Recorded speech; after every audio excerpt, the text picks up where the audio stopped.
আমি আর চাচ্ছি যে আমার মনির যেরকম পেশায় মারিছে না, এর চাইতে বেশি পেশায় ফাঁসি দিয়ে তুমি একবার মারিয়ে না দেয়। আমি স্বপ্না, আমি যশোর থেকে আসছি। আমি এর আগেও আসিয়া যেখানে ধর্ষণ হয়েছে যে বাসায়, ও দুলাভাইয়ের বাসায়, আমি ওইখানেও গিয়েছিলাম। মেনলি ওর যে বোন, মানে আসিয়ার বোন, উনি কিছু কথা বলছে যে ধর্ষণের বিষয় নিয়ে, রাতে কি হয়েছে না হয়েছে এই বিষয়ে কিছু তথ্য তুলে ধরেছে উনি, যেটা আমার মনে হয়েছে উনি কিছু কথা বলতেছে মনে হয় ধর্ষকদের বাঁচানোর জন্য। সত্যি কথা বলবো, তাতে যা হয় হবে। আসিয়াকে যারা ধর্ষণ করেছে তাদের ফাঁসি হবে। সবার আগে ফাঁসি হওয়া উচিত আসিয়ার বোন, বড় বোন, অর্থাৎ যার বাড়িতে বেড়াতে গিয়ে আসিয়া ধর্ষণের শিকার হয়েছে এই মহিলার বা এই মেয়েটার। কারণ হচ্ছে এই মেয়েটা ধর্ষণের সাথে ওতপ্রোতভাবে জড়িত এবং এই মেয়েটা ধর্ষণের দিন নিজেও সহযোগিতা করছে। প্রমাণ ছাড়া আমরা কথা বলি না। কি কি প্রমাণ রয়েছে এবং কি কি প্রমাণ হওয়ার তথ্যপত্র আমাদের কাছে রয়েছে, সমস্ত কিছু আজকের এই ভিডিওতে দেখতে পারবেন। এই ঘটনা, আসিয়ার এই ঘটনা অন্য মোড় নেবে এবং সত্য বিষয়টা কিন্তু বেরিয়ে আসবে। আপনাদেরকে এই মেয়েটার কথা একটু দেখাই, একটু প্রাসঙ্গিক তাই দেখাচ্ছি। ইনি হচ্ছে মিন্নি, যিনি বগুড়ায় নিজের স্বামী হত্যাকাণ্ডের কারণে তিনি আদালতে গিয়ে বিচার চেয়েছিলেন যে যারা আমার স্বামী হত্যার সাথে জড়িত তাদের ফাঁসি চাই। আদালত কিন্তু একসময় এই মিন্নির ফাঁসির রায় দিয়েছে। ঘটনা কিন্তু উল্টা মোড় নিয়েছিল, কারণ দেখা গিয়েছে তিনি তার নিজের স্বামীকে নিজেই খুন করাইছেন নয়নবনকে দিয়ে। এইবার আপনারা দেখতে পারবেন আর এক নতুন চমক, আসিয়ার বোন নিজে জড়িত ছিল। কিভাবে?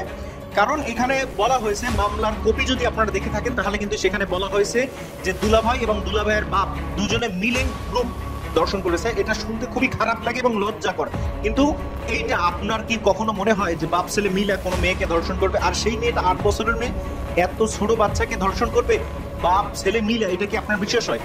এটা আপনার বিশ্বাস হবে না। কিন্তু যদি সবকিছু মানে বিশ্বাসের ঊর্ধ্বে গিয়েও আপনার যদি মনে হয় যে এমনটা হয়েছে, তাহলে এইবার আমাদেরকে বিশ্লেষণে যেতে হবে যে ধর্ষণটা আসলে কখন হয়েছে। রাতে হয়েছে। আপনারা মামলার কপি ইতিমধ্যে দেখেছেন।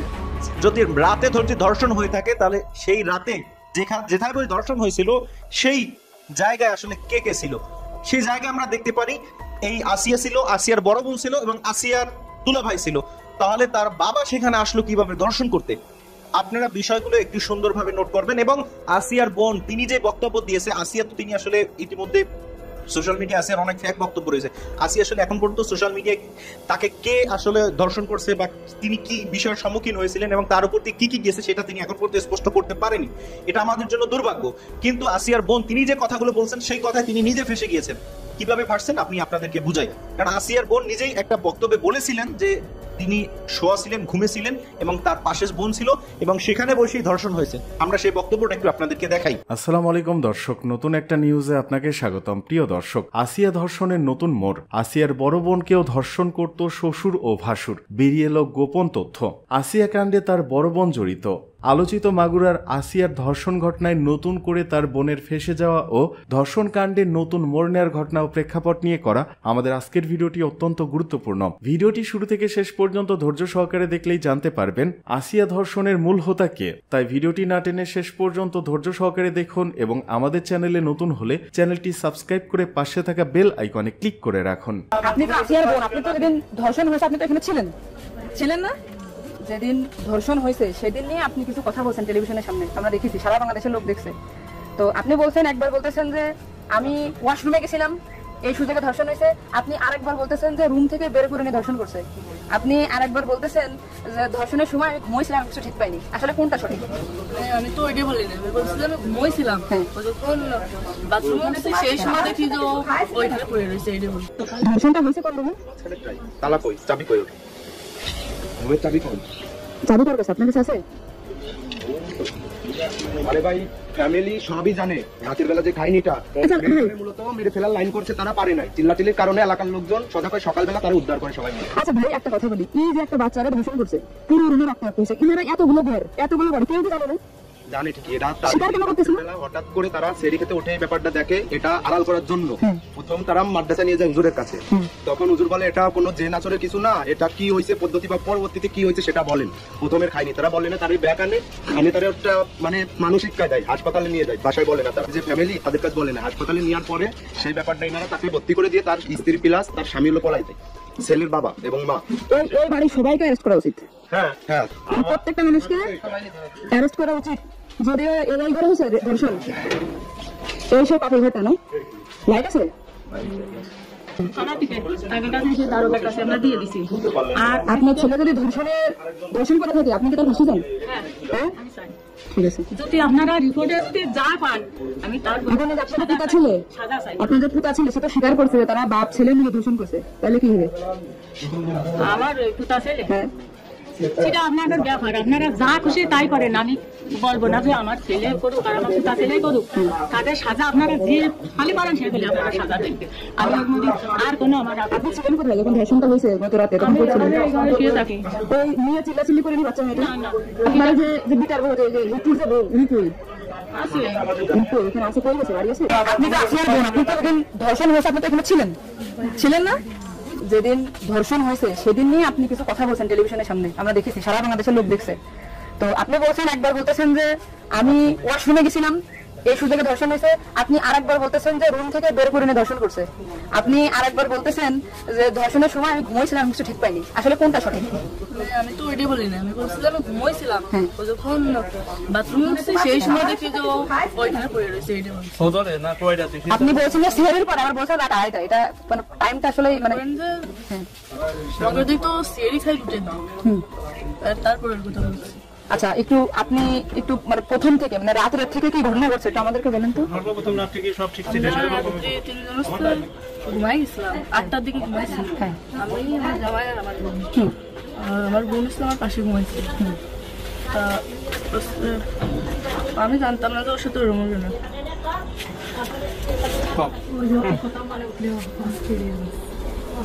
আপনি আসিয়ার বোন, আপনি ওইখানে ওইদিন ছিলেন এক ঘরের ভিতর, আপনার কথা মানে আপনি যা বলবেন সেটাই হবে। এই জন্য আপনার কাছে ওরা ঘুমের পরে কিছু খাওয়াই থাকে, আপনি বলবেন যে আমি আমাকে ঘুমের ভিতরে কিছু খাওয়াই দিচ্ছে, আমি ঘুমাইছিলাম, আমি কিছু জানি না, এটা।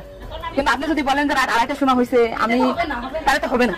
আপনার কথা শোনার জন্য বাংলাদেশের লক্ষ লক্ষ মানুষ অপেক্ষায় আছে যে আপনি আসলে যেখানে ছিলেন, আপনি যেহেতু বোন, আপনার বাড়ি যায় হয়েছে ধর্ষণটা, সেহেতু আপনি তো মানে জায়গায় ধরেছিলেন, আপনি যা বলবেন সেটাই হবে। কিন্তু আপনি যদি ভুল ভাল কথা বলেন তাহলে আমরা আলাদা বক্তব্য দিতে আমাদের এখানে যাতেছে না, হ্যাঁ। টোটালি কিন্তু তাহলে আপনি তো এই কি মাগুরা বুঝে আছেন না। আমি আছি মাগরানি আছে, আমি দৈনিক ঘরে ডেকে আছি, কাদের সাথে মিল না রাখে আসলে আপনার আপন বোন, বিষয়টা সেইভাবে আসলে বলতে হবে। আর এখানে যে আপনি আপনার স্বামীরে বাঁচাই দিলেন বা আপনার শ্বশুরে বাঁচাই দিলেন এরকম না, কিন্তু এতটা সহজ হবে না। কিন্তু বরং তো আপনার এই আপনি যদি টালটিপাল্টি কথা বলেন, বিবাদ কিন্তু আপনার নিকটেই, বিবাদ কিন্তু আপনি এদের ঘুরে বেড়াচ্ছেন, এটা ঘুরে বেড়াতে পারবেন না, আপনিও কিন্তু ওদের সাথেই যুক্ত হইতে হবে আপনার। তার মানে উনি একবার বলতেছে কি জানেন, আমি টয়লেটে গেছিলাম তখন বসে রয়েছে, একবার বলতেছে আমি দিতে আসছি, বারে বারে আপনাদের কাছে আসতেছি শুধু একটা কারণে। কিন্তু মানে আপনি আপনাকে যদি খাওয়াইতে আপনি বলেন যে আমার খাওয়াইছে, আমি কিছুই জানি না, টোটালি উঠে গেছে, আমি এই অবস্থা।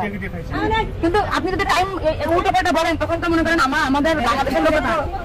আপনি সকালে আপনার ঘুম ভাঙছিল কয়টায়, মানে যখন আপনি দেখছেন আপনার বোন তখন কোথায় ছিল?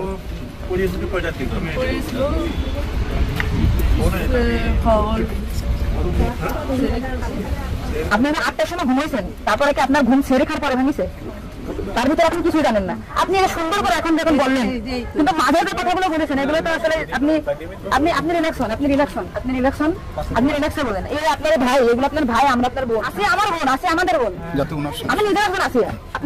আপনি যদি কথা উল্টো পাল্টা বলেন, আমরা বাংলাদেশের লোক তো ডিপ্রেশনে চলে যাচ্ছে আপনার কথাই।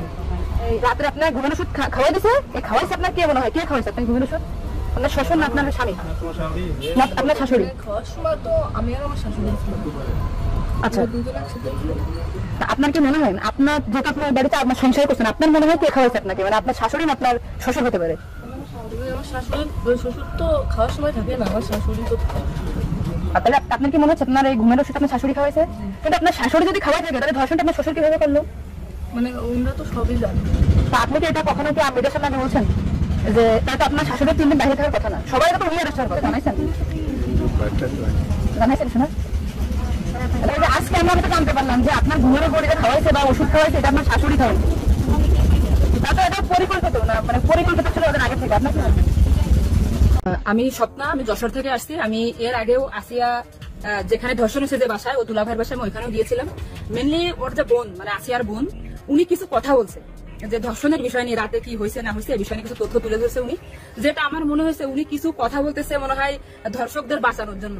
তো এটা আমার কাছে একটু মানে কৌতূহল মনে হচ্ছে জানার, যে কারণে আমি এখানে আসছি। তো আসিয়ার বোনের সাথে আমার কথা হয়েছে, তো উনি বলছে যে উনাকে ঘুমের বড়ি খাওয়ানো হয়েছিল, উনি ঘুমাইছেন, আসলে এই মাঝখানে যে ঘটনাগুলো ঘটছে সেগুলো উনি কোনো কিছু জানে না। তো সঠিকটা জানতে পারলাম এবং আমি অবশ্যই চাই যে এটা তদন্ত করে, যেহেতু প্রতিনিয়ত প্রতিদিনই কিন্তু বাংলাদেশের বিভিন্ন জায়গায় নারীরা ধর্ষণ হচ্ছে, তা আমি চাই যে ধর্ষকের ফাঁসি হোক। মেয়েটা তো মানে মেরে ফেলার ইচ্ছে ছিল, প্ল্যান ছিল। হ্যাঁ, এটাই মনে হয় ছিল না গলা টিপতে কারণে। আসিয়াকে মেরে ফেলার প্ল্যান ছিল আসিয়ার বড় বোনের শ্বশুর ও তার স্বামী সজীবের। এমন কথাই যেন বলছেন আসিয়াকে হসপিটালে নিয়ে যাওয়া প্রতিবেশী জুবাইদা বেগম। আসিয়ার সাথে কি কি ঘটেছিল সেই দিন এবং কি হিটু শেখের পরিবারের অনেক অজানা তথ্যই তুলে ধরেছেন এই প্রতিবেশী। কি বলছেন তিনি জানতে সম্পূর্ণ ভিডিওটি দেখে সঙ্গে থাকুন। সে সাথে অবশ্যই ভিডিওটি শেয়ার করে সবাইকে দেখার সুযোগ করে দিন। আচ্ছা, এটা মানুষ দেখেন, মানে মানুষ পাগল হলে তো কাজ করে না। এখানে প্রক্টন ভাবে কে দোষী সেটা আদালত ভালোই জানেন, তবে সঠিক তদন্তের পর যে আসামি সাব্যস্ত হবে তার ফাঁসি এই মাটিতে হবে বলে জানিয়েছেন দেশের ক্ষুদ্র জনতা। সকল ধর্ষণ হয়েছে তার কোনো দৃষ্টান্তমূলক শাস্তি বাংলাদেশের জনগণ দেখতে পায় নাই। শুধু ধর্ষণ হয়েছে, কিছুদিন একটু মিছিল হয়েছে, তারপরে দর্শকের 2-1 দিন জেল দিয়ে আমরা এটার সমাপ্ত দেখতে পাচ্ছি। কিন্তু আমরা চাই শুধু দর্শকের জেলের মাধ্যমে শেষ নয়, আমরা এই দর্শকের দৃষ্টান্তমূলক শাস্তি, সর্বোচ্চ শাস্তি, ফাঁসি দেখতে চাই। যে শিশুটি আজ ছোট বোনের সাথে হেসে খেলে দিন যাওয়ার কথা, সেই শিশুটি আজ আমাদের সবাইকে চোখে আঙ্গুল দিয়ে দেখিয়ে দিয়ে গেল এই দেশ কারোর জন্য এখন নিরাপদ নয়। শুধু আছিয়া কেন, এই দেশে প্রতিদিনে ধর্ষণ হচ্ছে, হয়তোবা কেউ প্রকাশ করলে জীবন শেষ নয়তো আছিয়ার পরিবারের মতো ধুকে ধুকে বেঁচে থেকেও মরার মতো বেঁচে থাকতে হয়। আজ এই শিশু আছিয়ার মৃত্যুতে যেমন শোক আহত পুরো বাংলাদেশ, ঠিক তেমনি আছিয়ার মতো আবারও নতুন কেউ ধর্ষণের শিকার হচ্ছে, যা গণমাধ্যমগুলোতেই প্রবেশ করলেই হর হামেশায় দেখা যায়। মাগুরার শিশু আসিয়ার শোকের ক্ষত শুকানোর আগেই সামনে এলো আর এক শিশুকে ধর্ষণের বিভৎস খবর। এবারের ঘটনাটি ঘটেছে সিরাজগঞ্জে। এতটুকুই শুধু পার্থক্য, গত রোববার সকালে সিরাজগঞ্জের রায়গঞ্জ উপজেলার পাংশি ইউনিয়নের নারুয়া গ্রামে শিশু যত্ন কেন্দ্রের আঁচল স্কুলে পড়তে গিয়েছিল 2য় শ্রেণীতে পড়া এই শিশুটি। আছিয়া চলে যাওয়ার পরেও এমন হৃদয় বেতারক খবর দেখতে হবে টেলিভিশন বা হাতের সেই মুঠোফোনে, তা আসলেই দেশের জন্য লজ্জাজনক। তাই এবার আছিয়াকে ঘিরে বিস্ফোরক মন্তব্য করেন এই কন্টেন্ট ক্রিয়েটর কাফি। হাসিনা নিজে টিকে থাকার জন্য সবকিছু করছে, গুলি করছে, গুম করছে, খুন করছে, আটকাই রাখছে, মুখ চাপে দাঁড়াইছে, সবকিছু করছে চেয়ার ধরে রাখার জন্য। এই আইন উপদেষ্টা বলেন, এই গভর্নমেন্টই বলেন, ধর্ষককে শেষ করার জন্য, মানে হাসিনা তো শত শত মানুষকে গুলি করছে নিজের চেয়ার টিকে রাখার জন্য।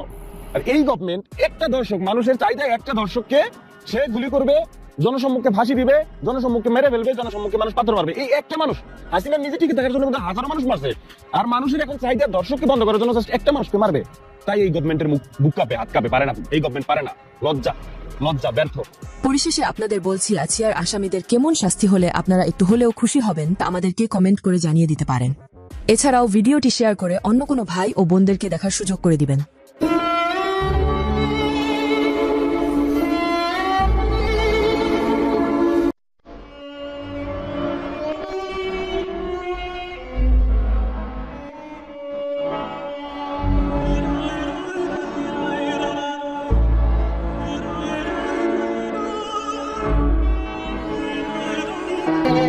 এদিকে আসিয়ার পরিবারের দায়িত্ব নিল জামায়াতে ইসলামী। মাগুরায় নির্যাতনের শিকার হয়ে পরবর্তী সময় মারা যায় সেই শিশুটির পরিবারের দায়িত্ব নেওয়ার ঘোষণা দিয়েছে বাংলাদেশ জামায়াত ইসলামী। রবিবার সকালে নিজের ভেরিফাইড ফেসবুক পেজে দেওয়া এক স্ট্যাটাসে কথা জানিয়েছেন দলটির আমির ডাক্তার শফিকুর রহমান। ফেসবুক স্ট্যাটাসে তিনি লিখেন, মাগুরার শিশু আসিয়ার পরিবার নিতান্তই একটি অসহায় পরিবার। তার পিতা একজন মানসিক রোগী। এই পরিবারে অন্য কোনো পুরুষ সদস্য নেই। মানবিক কারণে এই পরিবারের দায়িত্ব মহান আল্লাহর উপর ভরসা করে বাংলাদেশ জামায়াত ইসলামী ইনশাল্লাহ নিচ্ছে। ডাক্তার শফিকুর রহমান আরও লিখেন, ইতিমধ্যে বিষয়টি মজলুম এই পরিবারের সদস্যদের অবহিত করা হয়েছে। সবার কাছে দোয়ার আবেদন, আল্লাহ তাআলা যেন সঠিকভাবে এ দায়িত্ব পালনে আমাদের তৌফিক দান করেন, আমিন। এর আগে গতকাল শনিবার মাগুরার শ্রীপুর উপজেলার জারিয়া গ্রামে আসিয়ার বাড়িতে যান জামায়াতের আমির। তার সঙ্গে ছিলেন জেলা জামায়াতের আমির এম এ বাকে সহ দলের নেতাকর্মীরা। এদিকে ৬৬ দিন ধরে নিখোঁজ বিএনপি নেতা পান্নু মির্জা ফখরুলের উদ্বেগ। ঢাকার নবাবগঞ্জ উপজেলা বিএনপির সভাপতি আজাদুল ইসলাম হাই পান্নু ৬৬ দিন ধরে নিখোঁজ রয়েছেন। গত ৮ জানুয়ারি বাসা থেকে ব্যক্তিগত কাজে রাজশাহীর উদ্দেশ্যে বের হয়ে এখন পর্যন্ত বাসায় ফেরেননি। কোথাও তার কোনো সন্ধান পাওয়া যাচ্ছে না। এ ঘটনায় উদ্বেগ প্রকাশ করেছেন বিএনপি মহাসচিব মির্জা ফখরুল ইসলাম আলমগীর। শনিবার দিবাগত রাত ১:১টায় বিএনপির সহদপ্তর সম্পাদক তাইফুল ইসলাম টিপুর গণমাধ্যমে পাঠানো বিবৃতিতে মির্জা ফখরুল বলেন, নবাবগঞ্জ উপজেলা বিএনপির সভাপতি আজাদুল ইসলাম হাই পান্নুর হদিস নেই। ৬৬ দিন ধরে গত ৮ জানুয়ারি বাসা থেকে রাজশাহীর উদ্দেশ্যে বের হলেও এখনো সন্ধান সন্ধান মেলেনি তার। মোবাইলটি বন্ধ রয়েছে। মির্জা ফখরুল বলেন, এ ব্যাপারে তার ছেলে শিহাব তমাল নবাবগঞ্জ থানায় সাধারণ ডায়েরি করেছেন। এরপর থেকে প্রশাসনের পক্ষ থেকে তাকে উদ্ধারের চেষ্টা করা হচ্ছে বলা হলেও এখনো তার কোনো খোঁজ পাওয়া যায়নি। ফলে নানা শঙ্কার মধ্যে দিন কাটাচ্ছে পান্নুর পরিবার। বিষয়টি নিয়ে তার পরিবারের পাশাপাশি দলের নেতাকর্মীদের মাঝে উদ্বেগ উৎকণ্ঠা বিরাজ করছে।